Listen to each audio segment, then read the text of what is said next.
Assalamualaikum warahmatullahi wabarakatuh. Halo anak solih dan solihah, bertemu lagi di video pembelajaran pendidikan agama Islam dan budi pekerti. Sebelum kita mulai pembelajaran, alangkah baiknya kita berdoa terlebih dahulu. A'udzu billahi minasyaitonir rajim. Bismillahirrahmanirrahim. Raditu billahi rabba wa bil islami dina wa bi Muhammadin nabiyya wa rasula rabbi zidni ilma warzuqni fahma. Oke anak-anak, sekarang mari kita simak baik-baik materi yang disampaikan dalam video pembelajaran berikut ini. Anak-anak, kali ini kita akan memasuki pelajaran 6 tentang kisah keteladanan Nabi Yusuf dan Nabi Syu'aib alaihi salam. Sekarang kita akan belajar mengenai hikmah kisah keteladanan Nabi Yusuf alaihi salam. Anak-anak, sekarang mari kita simak kisah Nabi Yusuf alaihi salam berikut ini. Allah Subhanahu wa Ta'ala memberikan kedudukan yang mulia kepada Nabi Yusuf alaihi salam. Nabi Yusuf alaihi salam juga diberi ilmu berupa tafsir mimpi. Nabi Yusuf alaihi salam adalah putra Nabi Yakub alaihi salam. Yusuf memiliki adik kandung bernama Bunyamin dan 10 saudara berbeda ibu. Nabi Yakub sangat dekat dengan Yusuf setelah ibu kandungnya yang bernama Rahel meninggal dunia. Nabi Yusuf baru berusia 2 tahun saat ibunya meninggal. Kedekatan Yusuf dengan ayahnya menimbulkan rasa cemburu 10 saudaranya. Mereka mulai tidak menyukai Yusuf, apalagi wajah Yusuf juga lebih tampan. Suatu hari Yusuf bermimpi melihat 11 bintang, matahari dan bulan, semuanya bersujud kepadanya. Yusuf kemudian menceritakan mimpi itu kepada ayahnya. Yakub lalu berkata, "Jangan kamu ceritakan mimpimu itu kepada saudara-saudaramu, supaya mereka tidak tergoda oleh setan dan mencelakakanmu." Dengan mimpi itu, ayahnya mempunyai firasat bahwa Yusuf kelak akan mendapat kedudukan yang tinggi di dunia dan di akhirat. Saudara-saudara Yusuf menghadap Yakub dan meminta izin akan mengajak Yusuf bermain di hutan. Sang ayah berkata, "Jangan mengajak Yusuf ke hutan, nanti ada serigala, dia masih kecil." Namun akhirnya mereka berhasil membujuk ayahnya. Saudara-saudara Yusuf merencanakan untuk membunuh Yusuf. Salah satu kakak Yusuf berpendapat agar jangan membunuh Yusuf, tetapi membuangnya saja ke dalam sumur. Yusuf akhirnya dibawa ke hutan mendekati sumur tempat para pedagang sering mampir mengambil air. Mereka pun membuang Yusuf ke dalam sumur itu. Saudara-saudara Yusuf kemudian pulang dan berkata kepada ayah mereka, "Wahai ayah, kami tadi sedang bermain dan berlomba memanah, lalu kami tinggalkan Yusuf di dekat barang-barang kami. Tiba-tiba dia dimakan serigala. Apakah ayah tidak percaya kepada kami?"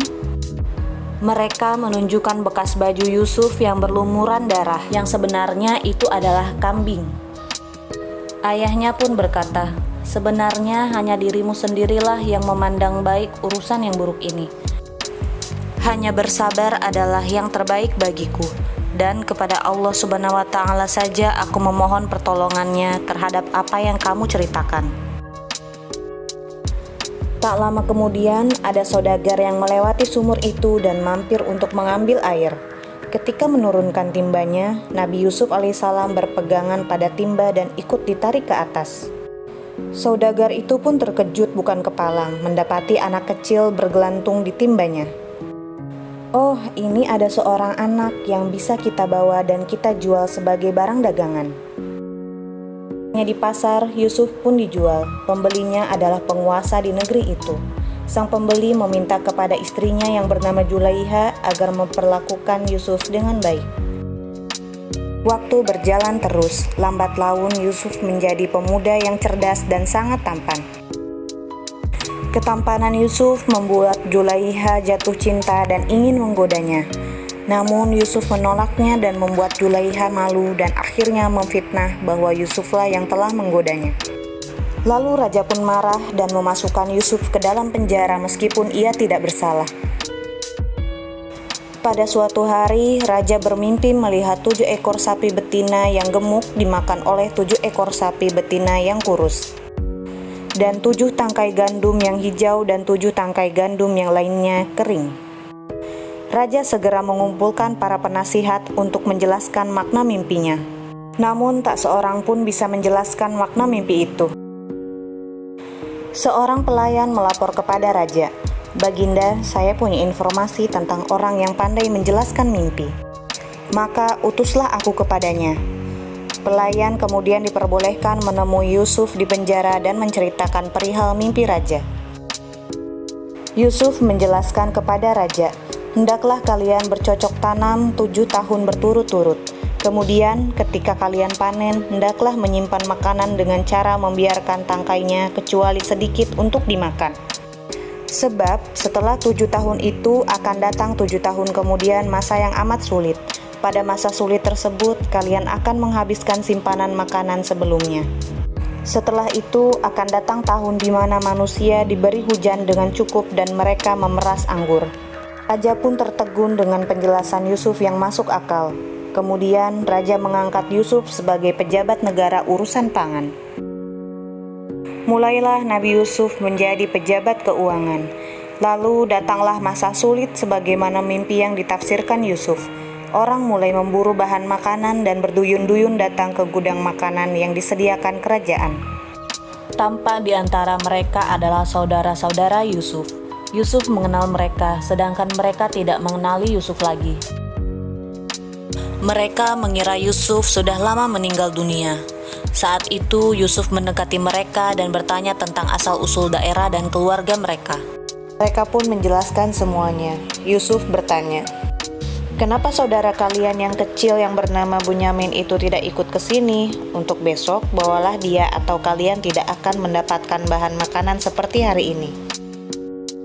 Ketika saudara-saudara Yusuf kembali ke rumah, diceritakanlah kepada ayah mereka tentang pertemuan dengan pejabat tinggi kerajaan yang meminta Bunyamin ikut dalam perjalanan yang akan datang. Tentunya sang ayah khawatir kejadian yang pernah menimpa Yusuf terulang kembali. Namun karena persoalan makanan yang sangat penting, akhirnya Bunyamin diizinkan untuk ikut. Ayah mereka, Nabi Yakub, kini sudah tua dan kehilangan penglihatan karena sering bersedih dan menangis mengingat nasib Nabi Yusuf. Para putra Yakub kini datang kembali ke kerajaan dengan membawa Bunyamin. Di tengah kesibukan menumpuk bahan makanan, Yusuf secara diam-diam menghampiri Bunyamin dan membisikkannya, "Wahai Bunyamin, sesungguhnya aku adalah saudaramu Yusuf. Allah telah melindungiku dan memberiku kekuatan. Nanti akan kususun rencana agar kamu tertinggal di kerajaan ini dan saudara-saudaramu biarkan pulang ke rumah." Yusuf kemudian secara sembunyi-sembunyi memasukkan gelas emas milik kerajaan ke dalam karung milik Bunyamin. Ketika mereka akan meninggalkan istana raja, tiba-tiba pengawal istana mengumumkan telah terjadi pencurian piala dan mencegat semua kafilah. Saudara-saudara Yusuf bersumpah bahwa mereka tidak datang untuk mencuri. Namun sayang, ternyata para pengawal kerajaan menemukan piala itu di dalam karung Bunyamin. Bunyamin pun ditahan dan saudaranya yang lain dipersilahkan untuk pulang.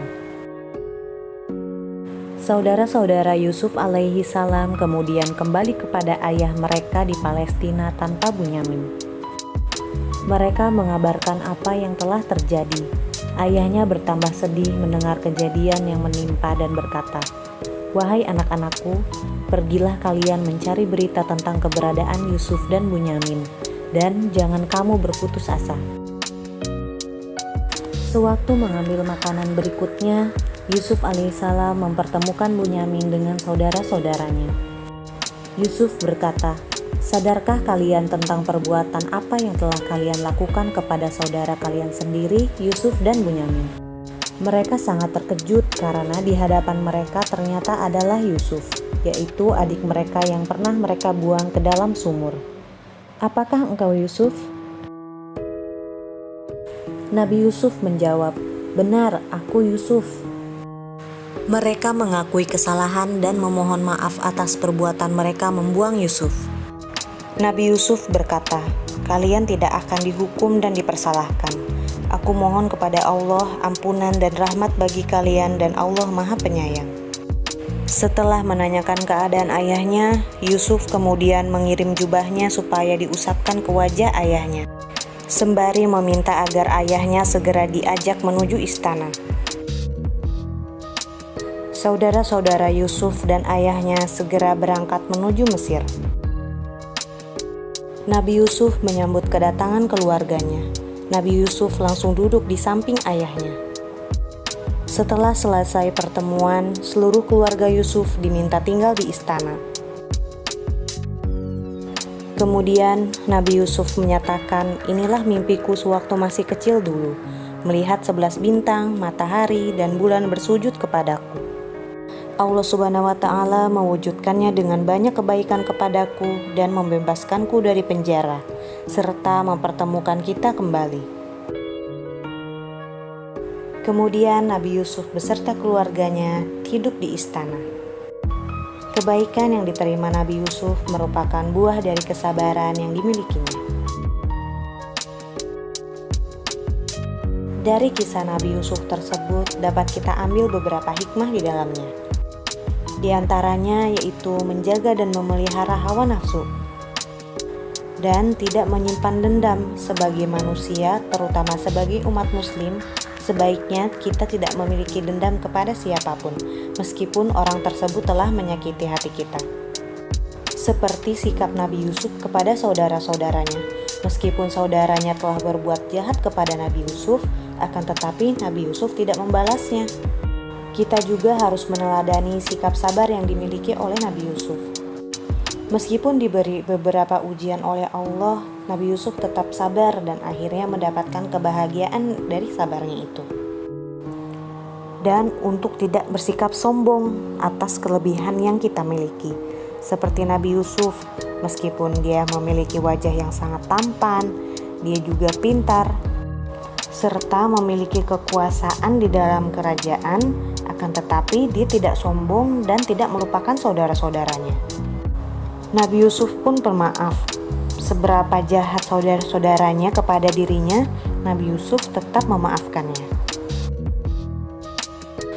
Baik anak-anak, setelah menyimak kisah keteladanan Nabi Yusuf tadi, sekarang mari kita isi latihan soal berikut ini.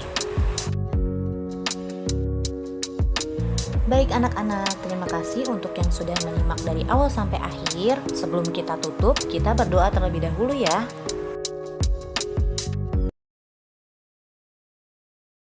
Subhanakallahumma wa bihamdik, asyhadu an la ilaha illa anta, astaghfiruka wa atubu ilaik. Cukup sekian untuk video pembelajaran kali ini. Sampai jumpa di video berikutnya. Wassalamualaikum warahmatullahi wabarakatuh.